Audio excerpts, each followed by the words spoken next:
Êxodo capítulo 20, verso 13, é o texto da exposição dessa noite. Estamos fazendo a exposição dos 10 mandamentos e chegamos ao verso 13, o que diz? Mais uma vez. Não matarás. Obrigado por tua palavra, Senhor. Orienta-nos para a glória do teu nome, para a edificação de nossa vida, em nome de Jesus. Amém. Certamente esse é o mandamento mais incompreendido de todos, ao passo que parece o mais óbvio, porque quando lemos não matarás, se é que nós temos facilidade em qualquer um dos outros, se é que isso acontece, neste nós falamos categoricamente: esse não é para mim. É ou não é? Você vai dizer para o crente não matar? Não faz sentido. Vai dizer para o povo de Deus não matar? Não parece fazer sentido. Tanta coisa importante para escrever em 2 tábuas, que não cabe muita coisa. Moisés tinha que levar as tábuas para o povo, então não podia ser um negócio grande. Agora, será que não está demais? Por que Deus colocou esse mandamento entre os outros mandamentos? Por que o decálogo também é composto do mandamento não matarás? Alguns que vão dizer sobre isso, eu não tenho problema nenhum, sobre essa situação, eu não tenho dificuldades. Será que este mandamento tem a ver só com puxar o gatilho? Será que tem a ver somente com a circunstância de tirar uma vida? Será que de fato não transgredimos esse mandamento? E aí a gente tem que tocar no assunto, que é um assunto que é um tabu e ao mesmo tempo é um assunto que tem sido cada vez mais tratado de maneira, ou da pior maneira possível, que é o assunto da morte, é o assunto da partida. Há uma contradição, na verdade uma contradição na cultura hoje, porque ao mesmo tempo que ninguém gosta de falar de morte, ninguém gosta de falar de sepultamento, ninguém gosta de falar de enterro, a mídia fala de enterro, de morte, de sangue o tempo todo, não é verdade? Ligue um telejornal e o que dá ibope? É tragédia, é um contra o outro.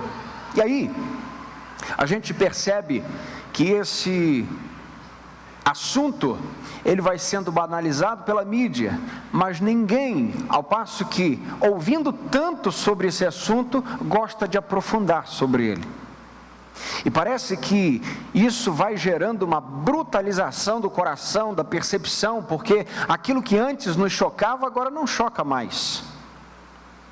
O número de mortes, de assassinatos, de tipos de violência, não é?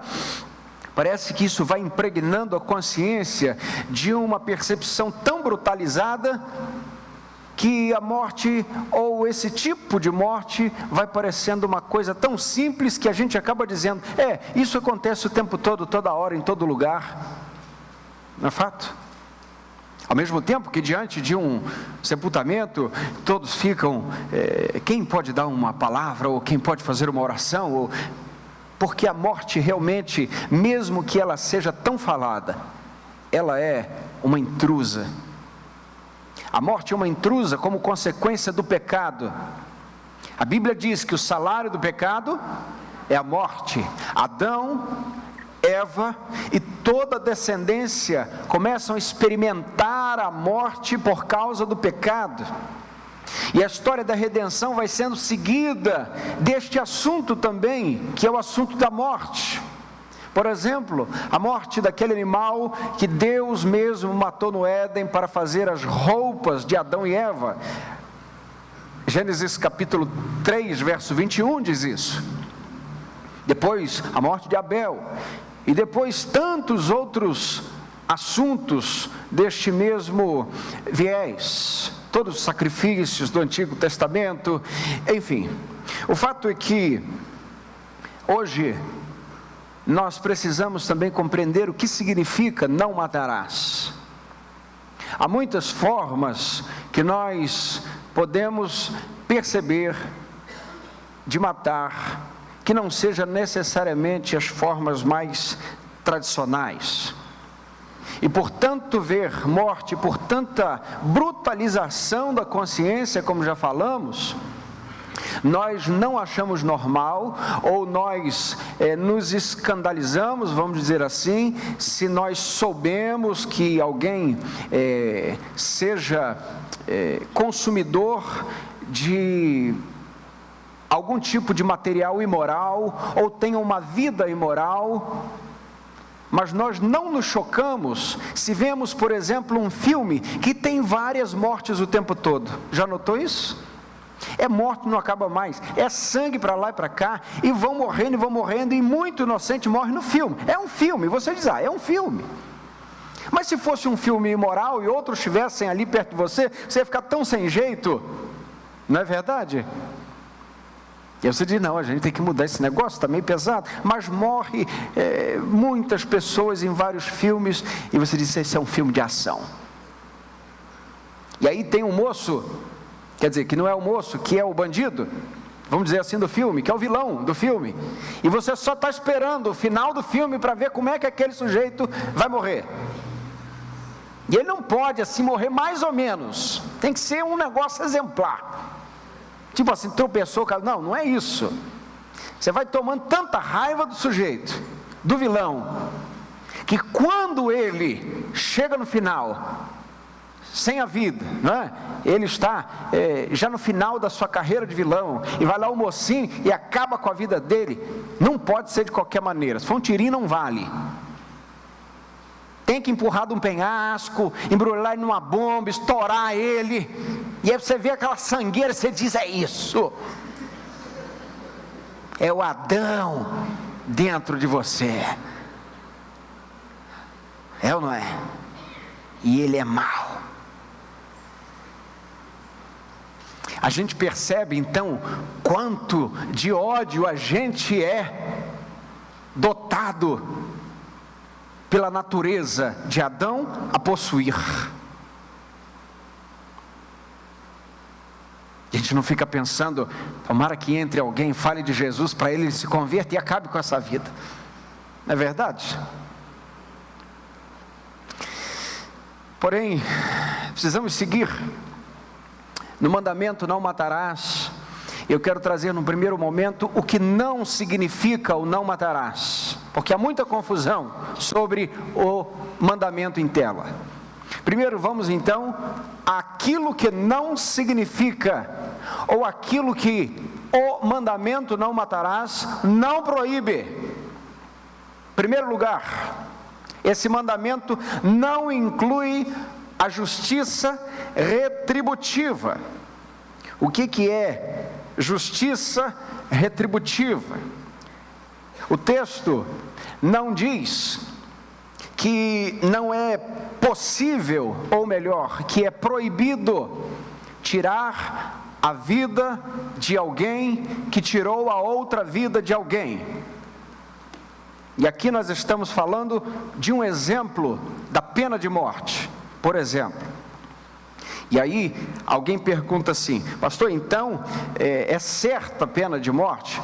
Bom, nós não estamos dizendo e nem julgando se a pena de morte é correta ou se não é correta nesse sermão. O que nós estamos informando este texto não fala sobre isso.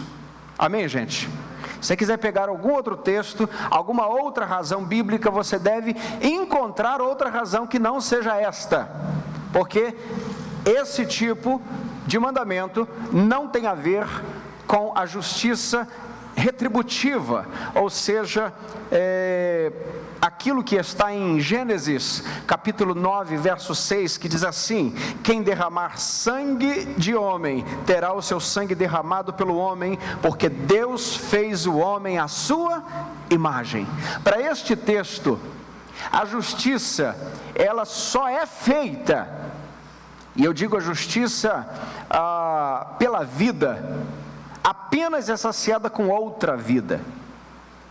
Mas ainda não estamos falando do mérito, se isso é execuível hoje, se isso acontece hoje, se é necessário isso hoje. Apenas nós estamos indo a um texto do Antigo Testamento, mostrando que o texto de Gênesis capítulo 9, verso 6, não é aquilo que está sendo proibido em Êxodo capítulo 20, verso 13. Muito bem. Segundo lugar, esse texto não fala sobre matar em legítima defesa. Esse não é um texto que não fala sobre isso. E aqui, mais uma vez, é importante dizer: pastor, então a gente pode em legítima defesa? A mensagem de hoje não é para isso. Apenas eu estou te informando que o não matarás não envolve este tipo de morte. Bem, como é que a gente reconhece isso? No próprio livro de Êxodo, 2 capítulos à frente, capítulo 22, no verso 2, diz assim, lê comigo: se um ladrão for pego arrombando uma casa e for ferido mortalmente, aquele que o feriu não será culpado de derramar sangue. O que significa que o mandamento não matarás não está proibindo tirar a vida de outra pessoa em legítima defesa, em caso de perigo, do inocente em perigo. Pastor, então pode matar em legítima defesa? Não estou legislando isso agora, não estou pregando sobre isso agora. Essa é uma questão ética que dá pano para manga e merece uma série de mensagens. Apenas o não matarás não é sobre isso. Este mandamento não fala disso. Terceiro, não se refere também a matar com a legitimidade dada pelo Estado. E aqui é uma questão muito séria, porque nós compreendemos biblicamente que o Estado, a lei, o governo está em defesa do cidadão e do inocente. Diante disso, nós não podemos, de maneira alguma, ter argumentos para dizer, por exemplo, a uma força policial: não matarás. A força do Estado, a força policial é dotada de autoridade de tirar a vida, caso esta vida esteja colocando em risco vidas inocentes. Por isso, há legitimidade dos policiais, a legitimidade do Estado em ferir alguém mortalmente, se for o caso, para que a vida de outros inocentes esteja intacta. Veja, é importante isso, porque alguém pode dizer que não é bíblico matar, mas veja, não é bíblico também que aquele que está matando o outro também o faça. Desta maneira, nós temos uma ética bíblica que nos mostra que não difere o valor da vida de quem mata e de quem morre. Não difere. E exatamente porque não há diferença, é que ninguém pode tirar a vida do outro, senão o Estado precisa interferir se for o caso. Bem, um bom exemplo talvez para isso seja uma situação em que alguém esteja armado dentro de um ambiente onde várias crianças estão ou inocentes estão, e ele está ameaçando, por exemplo, aquelas 10, 15, 20 pessoas a matar essas pessoas. Então o Estado precisa tomar providências. Ele fará de tudo para tirar intactas as partes, tanto quem ameaça, quanto aqueles que estão sendo ameaçados. Mas em último caso, o Estado tem poder de interferir na morte daquele que está ameaçando a vida alheia. Bom, como é que a gente compreende isso biblicamente? Parece-nos, por exemplo, que as questões de guerra não são tão bíblicas, embora haja muitas guerras no Antigo Testamento. A Bíblia nos mostra um caminho, nos dá uma pista de que por vezes a guerra também é necessária. Por exemplo, se o oponente agressor quer aniquilar um oponente inocente, então há de se levantar uma guerra justa para a defesa da comunidade inocente. Podemos fazer guerra, nós, os civis, de maneira alguma. Isso importa ao Estado. Quando nós lemos Romanos capítulo 13, aí eu quero migrar para o Novo Testamento, para que a gente compreenda que isso não é um conceito da velha ou da antiga aliança apenas. Romanos capítulo 13, versos 3 e 4, diz assim, leia comigo: porque os governantes não são motivos de temor para os que fazem o bem, mas para os que fazem o mal. Bem, não queres temer a autoridade? Faze o bem e receberás o louvor dela, porque ela é serva de Deus para o teu bem. Repita comigo essa frase: porque ela é serva de Deus. Quem é serva de Deus para o nosso bem? A autoridade. Mas se fizeres o mal, teme, pois não é sem razão que ela traz a espada, pois é serva de Deus e agente de punição de ira contra quem pratica o mal. Então nós temos aqui o poder do Estado sendo delineado em Romanos capítulo 13. O que Paulo está dizendo é: faz o bem, você não vai temer a lei. Faz o bem, você não vai temer nada. Mas se você faz o mal, tema, porque Deus levantou as autoridades, Deus levantou o governo e a governabilidade exatamente por esta razão, porque isto é espada da parte de Deus e agente de punição de ira da parte de Deus para quem pratica o mal. Bem, então o não matarás não se refere às forças policiais, não se refere às forças do Estado. Em quarto lugar, não matarás não se refere a matar animais, seja para subsistência ou outros fins que sejam úteis. Por exemplo, quando Deus vai se dirigir a Noé, depois ali que ele estabelece o governo de Noé, digamos assim, diante de tudo, ele diz em Gênesis 9:3, tudo que se move e tudo que vive servirá de alimento. E aí Deus liberou o churrasco. Pode fazer aquela picanha legal, está tudo certo, pode matar o porquinho, fazer uma linguiça bacana. Ora, o próprio Deus pede animais de sacrifícios de animais no Antigo Testamento, e é claro que isso tem toda uma situação pedagógica que nos ensina, porque Deus estava mostrando que esses animais eram substitutos para que os próprios pecadores não morressem diretamente por conta da ira de Deus contra o pecado. Apontavam todos eles para o Cordeiro Santo, que é Cristo, anunciado por João Batista no Evangelho de João, no capítulo 1, no verso 29. Então, não tem a ver com, vamos dizer assim, os defensores da ecologia. Não matarás, e aí você bota a foto de um bicho, bota a foto seja o que for, de um animal de estimação. Você pode talvez encontrar outros textos que você tente envergar aí a exegese, a interpretação, para encontrar esse caminho, mas não é o não matarás. É claro que os animais precisam de cuidado,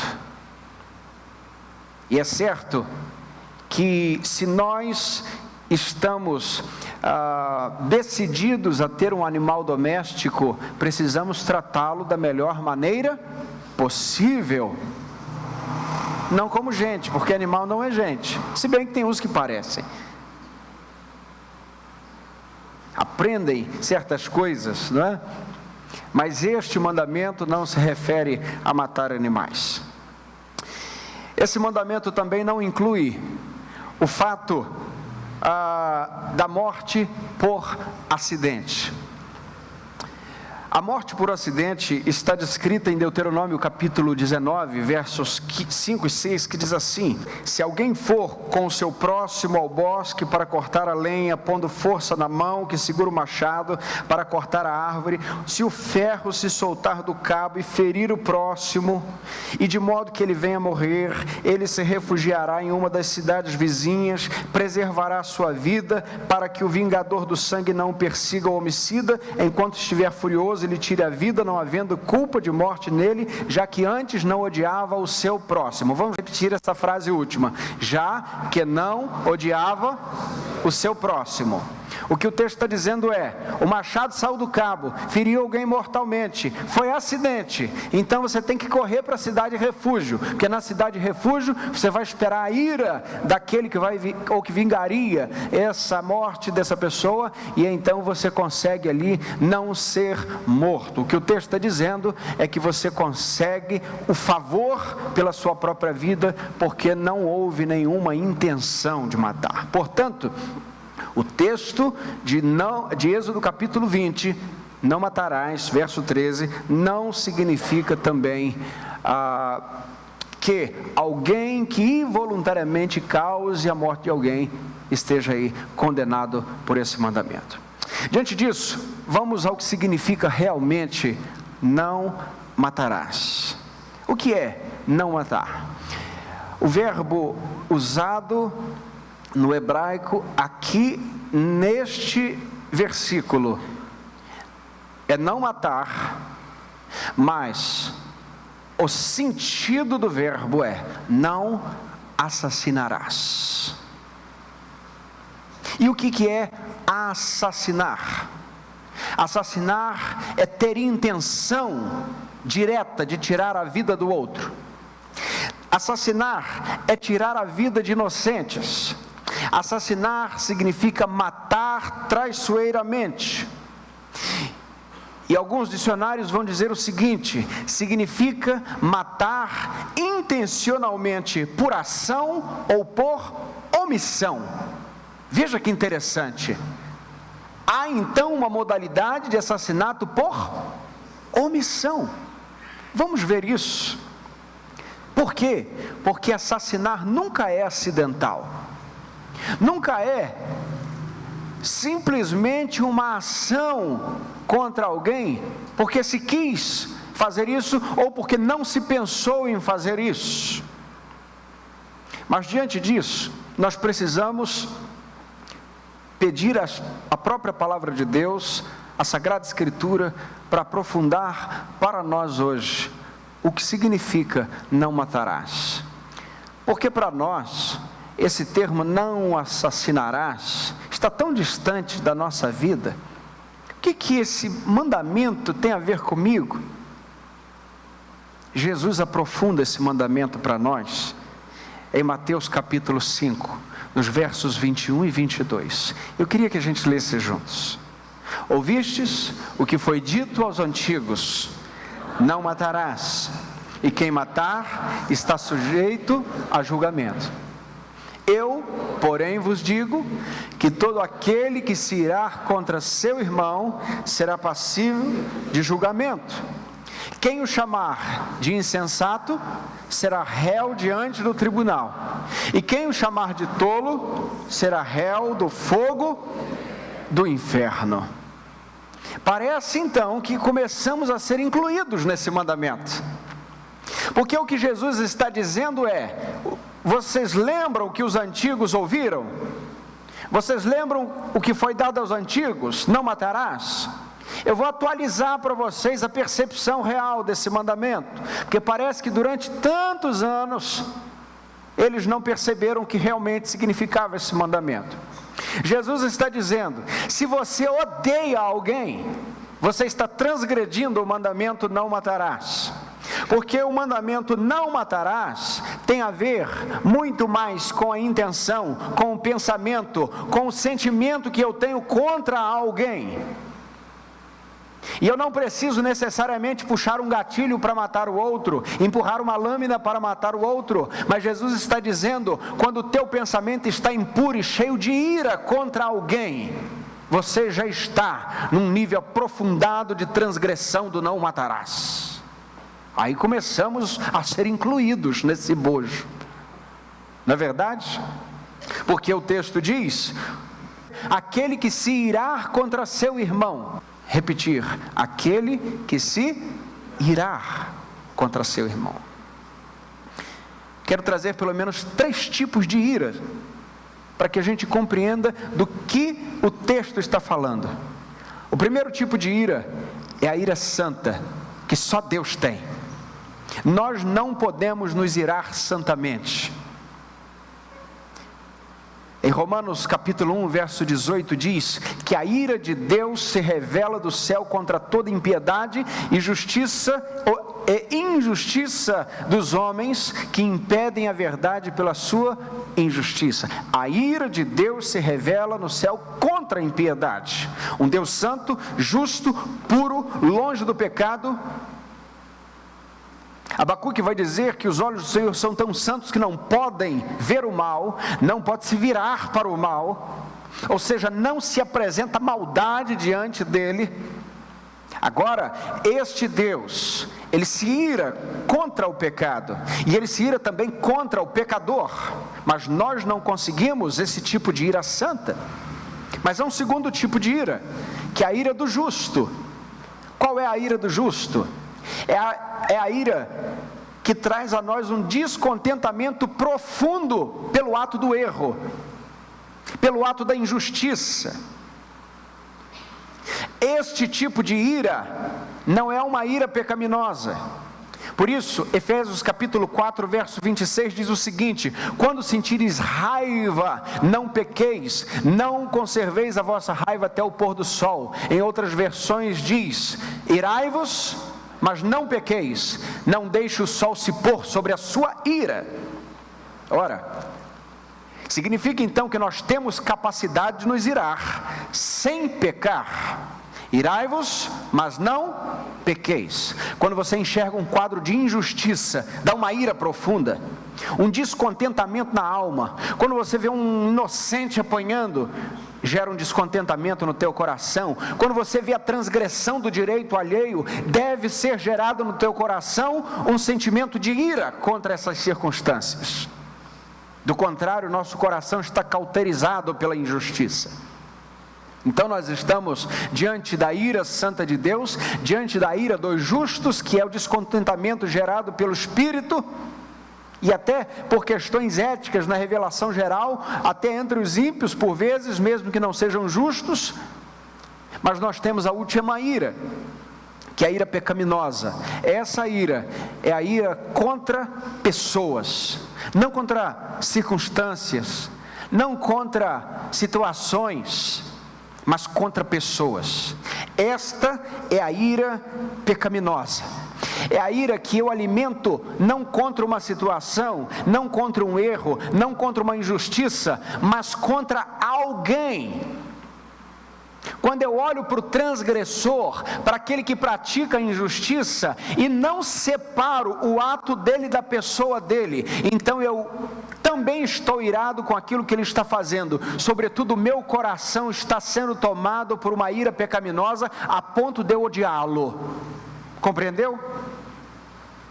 Dar um exemplo: quando você discorda do governo, quando você fica irado com alguma coisa que você achou injusto na lei, e aqui eu estou falando do governo, poderia ser de direita, de esquerda, ambidestro, seja o que for, não importa, qualquer governo, e você diz: isso não está certo. No teu coração há uma ira, um descontentamento. Mas aí você pula para o segundo nível da ira pecaminosa e coloca um nome desse tamanho no governante. Sabe o que é o nome desse tamanho? Aquele que crente, pessoa de Jesus, não fala. Sabe como? Palavra grande. Gente de Jesus não fala palavrão. Amém, gente? Mas tem gente que frequenta a igreja e tal, que fala uns negocinhos assim esquisitos. Não pode. Deus está vendo. Você pulou então do estágio do descontentamento para odiar o próximo. E aí você já não ora pelos governantes, como diz a palavra de Deus para orarmos.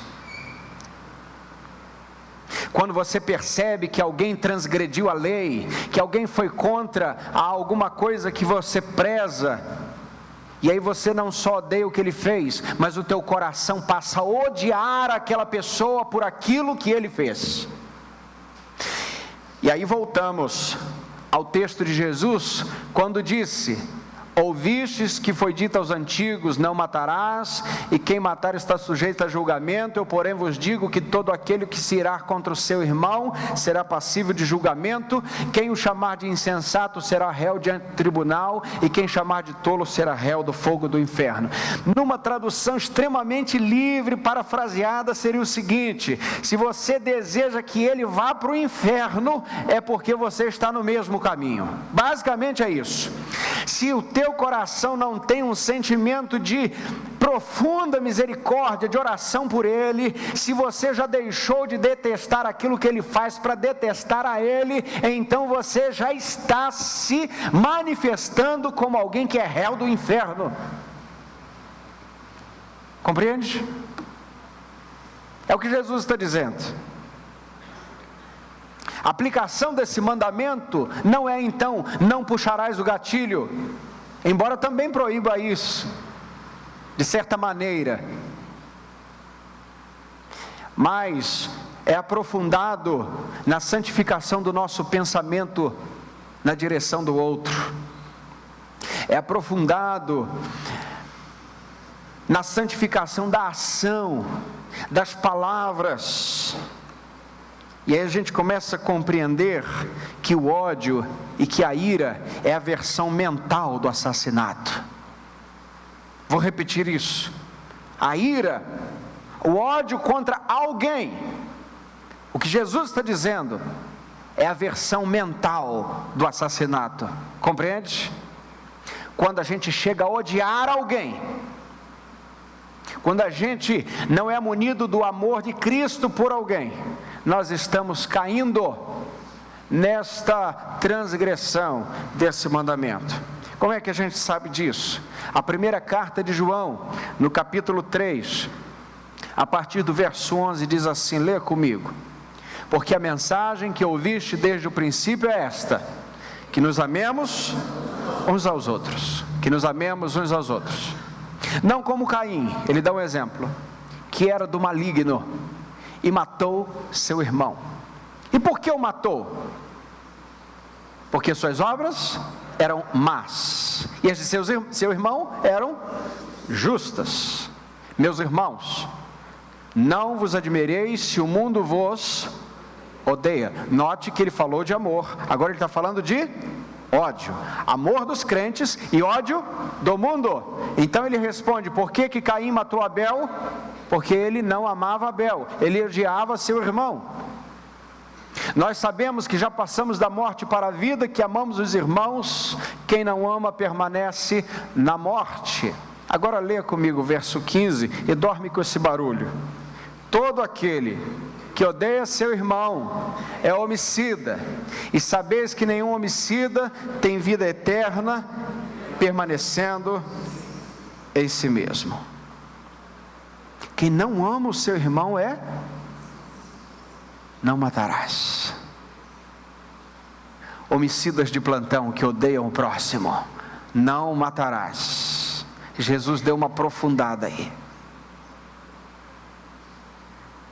Moisés mostra a visão horizontal, panorâmica. Jesus aprofunda de forma vertical, em uma distância abissal. Jesus está dizendo: você não precisa ir contra o físico do outro para matá-lo.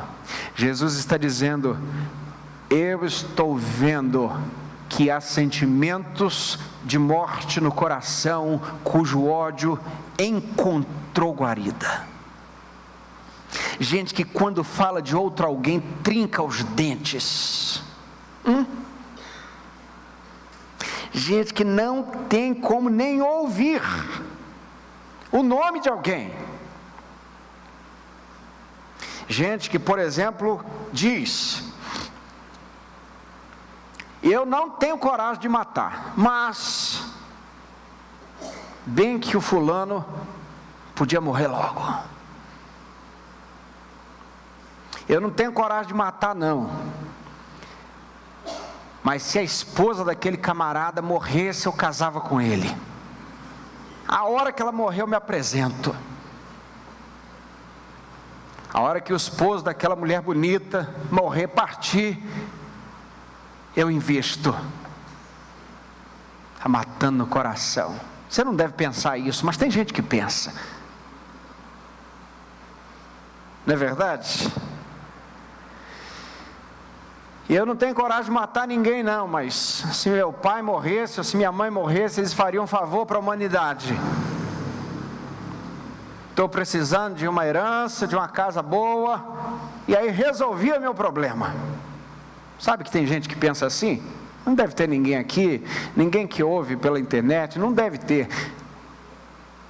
Mas lá no mundo as pessoas pensam assim. E aí, tem aquele que pensa: eu não tenho coragem de puxar um gatilho, mas se essa minha esposa partisse, batesse as botas, minha vida ia ficar melhor. Se esse marido enjoado morresse logo. Não matarás. Se assassina o outro, para eu ficar livre logo. Estou realizando já o sepultamento dele na minha cabeça. Estou imaginando minha vida sem ele, sem ela, sem esse vizinho. E aliás, na questão do casamento, o não matarás pode acontecer muito, ou melhor, o matarás, né, ou melhor, o assassinato, segundo Jesus, pode acontecer de várias maneiras.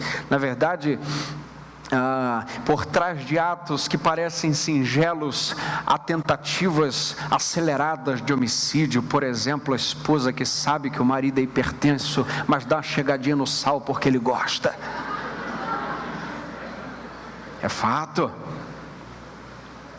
Ela vai matando na unha.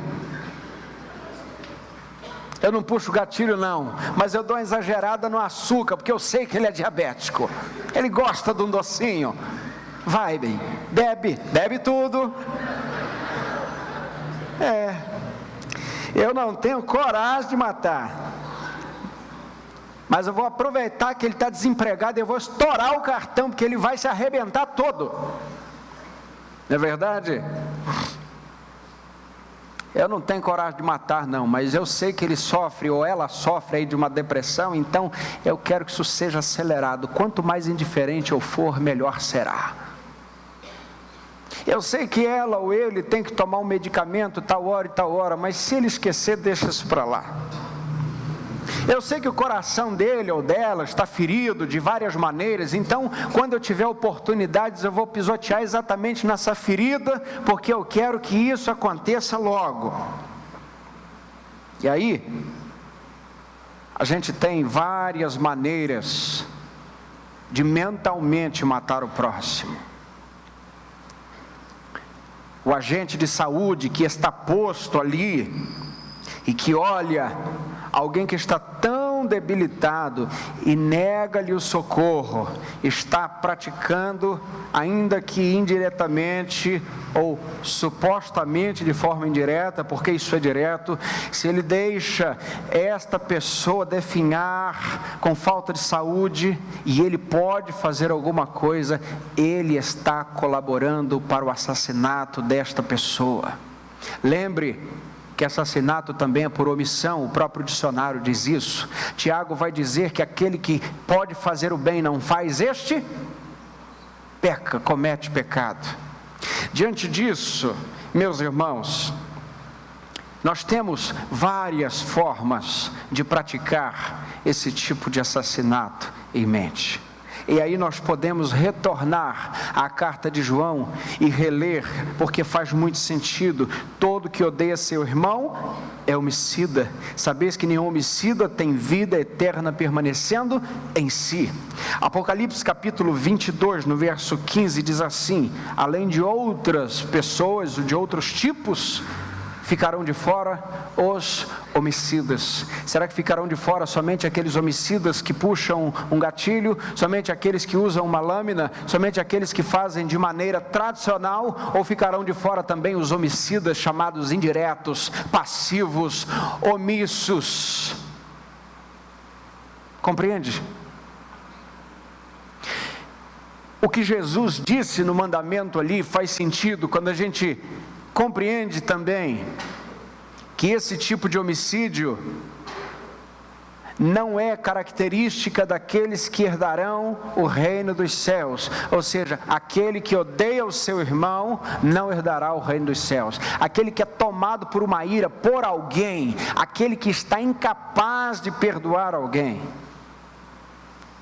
e aquele que se agarra no seu pecado dessa maneira. Mas pode ser que alguém diga o seguinte: nós vimos vários casos de não tenho coragem de matar mais.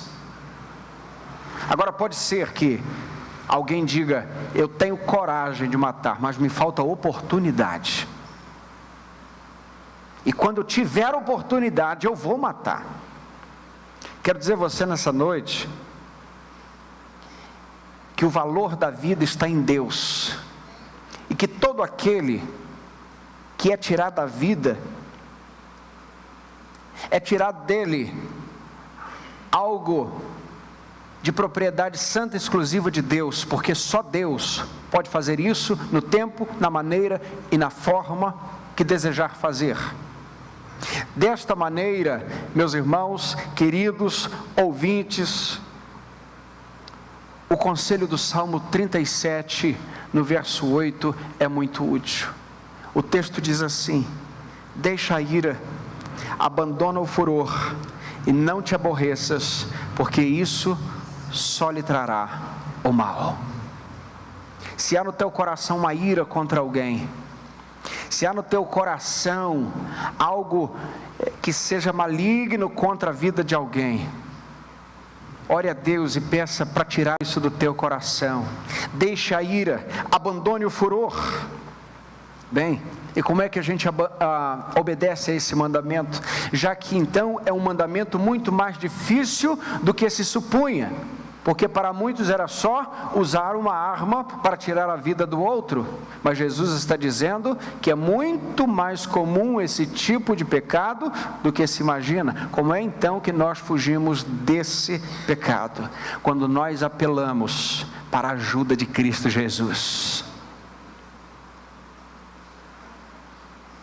Veja, Cristo reafirmou que não deveríamos assassinar nas intenções, no pensamento e nem tirar a vida, mas Ele foi assassinado por nós. Em Apocalipse capítulo 13, no verso 8, diz assim: o Cordeiro que foi morto desde a fundação do mundo. O verbo para morto desde a fundação do mundo é assassinado desde a fundação do mundo. O que significa que ele era inocente, que ele foi traído e que ele sabia de tudo isso e que ele desceria para ser assassinado por nós, que ele entregaria a sua vida para ser assassinado, para que eu tivesse vida e vida em abundância. O livro de Isaías nos mostra profeticamente este quadro. Ele foi ferido por causa das nossas transgressões, esmagado por causa das nossas maldades. O castigo que nos traz a paz estava sobre ele, e por seus ferimentos nós fomos sarados. Verso 6, leamos juntos: todos nós andávamos desgarrados como ovelhas, cada um se desviava pelo seu caminho, mas o Senhor fez cair a maldade de todos nós sobre eles. Veja, repitamos juntos: o Senhor fez cair a maldade de todos nós sobre ele. Significa que todos nós temos maldades seríssimas.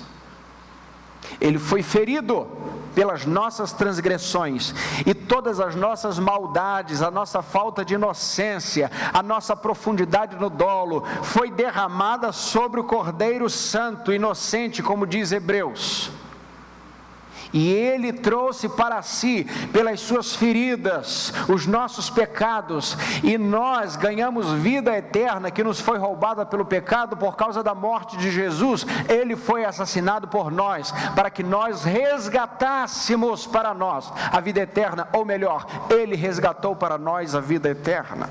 Bem, o verso 7 diz: Ele foi oprimido e afligido, mas não abriu a boca. Como um cordeiro que é levado para o matadouro, e como ovelha muda diante dos seus tosqueadores, ele não abriu a boca. Mas veja o verso 11, leia comigo. Ele verá o fruto do trabalho de sua alma e ficará satisfeito. Qual é o fruto? O que vai satisfazer a Deus, a Cristo? O seu sacrifício. Ele verá o fruto do seu trabalho e ficará satisfeito. Ele verá o seu povo redimido e ficará satisfeito. Ele verá o perdão dos pecados do seu povo e ficará satisfeito. O final do texto diz: com o seu conhecimento, o meu servo justo justificará a muitos e levará sobre si as maldades deles. Diante disso, meus irmãos, minhas irmãs, queridos ouvintes, a gente compreende que a gente só vence o nosso ímpeto de pecado porque Jesus venceu a morte por nós. A gente só compreende que a gente não pode matar o outro, não só fisicamente, mas mentalmente, intencionalmente, em nossas ações, porque nós fomos perdoados por Jesus, e ao invés de Deus matar a gente, Deus matou o seu Filho para que tivéssemos perdão. E é por causa disso que Paulo vai cantar este hino de 1 Coríntios capítulo 55, capítulo 15, no verso 55, e parte do hino diz: onde está, ó morte, a tua vitória? Tragada foi a morte pela vitória. Ouvindo tudo isso, queridos, queridas, a gente compreende a profundidade do Evangelho. A gente aprende que o diabo veio para matar, roubar e destruir, mas Jesus vem para dar vida e vida em abundância. E que agora, aquele medo de falar sobre o tempo da morte, da partida, vai cessando, porque a gente compreende que serve a um Deus que morreu exatamente para vencer a morte. Ele morreu encarnado por nós, para sentir as nossas dores e para olhar para a nossa vida hoje e ficar satisfeito pelo seu trabalho feito na cruz. Ele olhará para o seu trabalho, para o fruto penoso, do seu penoso trabalho, e ficará satisfeito. É por isso, queridos irmãos, queridas irmãs, queridos ouvintes, que a gente olha a vida como de um homem como do apóstolo Paulo, que antes era o Saulo que mandava matar cristãos, que mandava assassinar, e agora é um pregador do Evangelho. É um pregador que prega o perdão. Paulo então vai ser usado por Deus para escrever 13 cartas do Novo Testamento. Paulo vai ser usado por Deus para abrir igrejas onde não haviam igrejas.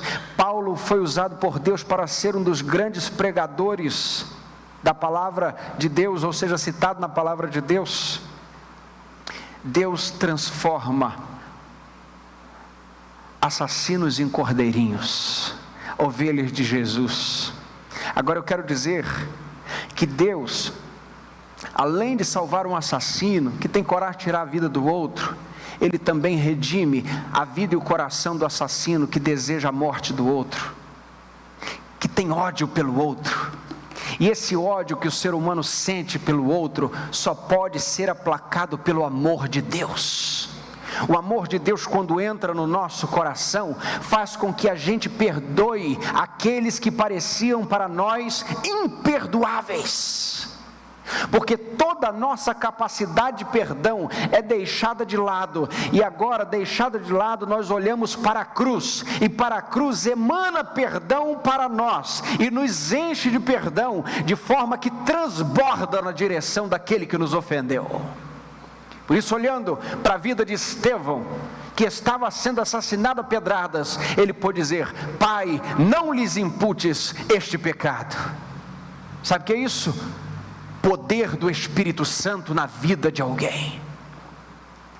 Poder do Espírito que nos leva, que nos tira dessa tragédia profunda de ira contra o outro e coloca no nosso coração um amor transbordante contra o próximo. Ainda que você não goste do que ele faz, ainda que você não aprove as suas decisões, ainda que você não goste do jeito que ele leva a vida, ainda que você esteja ferido contra aquilo, exatamente por aquilo que ele fez contra você, ainda diante de tudo isso, Deus lhe municia com um amor que não vem de você, que vem dele mesmo, que vem da cruz de Cristo para você, a ponto de você ser capacitado de amar os seus inimigos, e o nome disso é Evangelho. Evangelho que entra na nossa vida e tira tudo aquilo que Adão gostaria que permanecesse, mas porque Cristo entrou na vida, agora tudo está demitido. Agora a vida de Cristo é que manda na sua vida. Agora o velho homem está crucificado e Cristo está reinando na sua mente, na sua consciência, na sua percepção, na tua mentalidade, nas tuas decisões, e está levando a sua vida a abraçar gente que jamais poderia acontecer se você estivesse sem o Espírito. Por isso, não matarás é um mandamento de perdão. Você tem razões para matar o próximo, mas oferece o amor de Cristo para ele. Que Deus nos abençoe nessa noite, que a graça de Jesus entre profundamente no nosso coração e nos dê olhos convertidos para o próximo. Que facilidade que temos de odiar as pessoas. Não matarás. O contrário disso, gere vida para o próximo. Ore pelas pessoas. Não odeie as pessoas. Ame com o amor de Jesus. Isso só é possível quando a gente olha para a cruz. Que o Senhor nos abençoe em nome de Jesus.